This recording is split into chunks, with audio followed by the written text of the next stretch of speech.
Discover the secrets to resurrecting your Roblox account from the digital graveyard. First, understand why Roblox might have deactivated your account.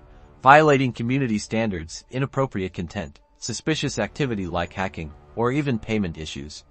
Knowing the reason is crucial for your appeal. Head straight to the Roblox Help Center. You'll find a wealth of information and the all-important contact form for appeals. You can search on Google with keyword Roblox Help Center. Fill out the support form with accurate details. Use the email associated with your deactivated account. Select Account Support as the category, then Appeal Account Ban Warning. Explain your situation clearly and respectfully. Acknowledge any mistakes if you made them and express your commitment to following the rules in the future. Be polite. While you wait for a response, familiarize yourself with the Roblox community standards. Understanding the rules helps you avoid future issues. To prevent future deactivations, always keep your account secure with a strong password, enable two-step verification, and monitor your account activity regularly. That's it. Reclaiming your Roblox account is possible with the right approach.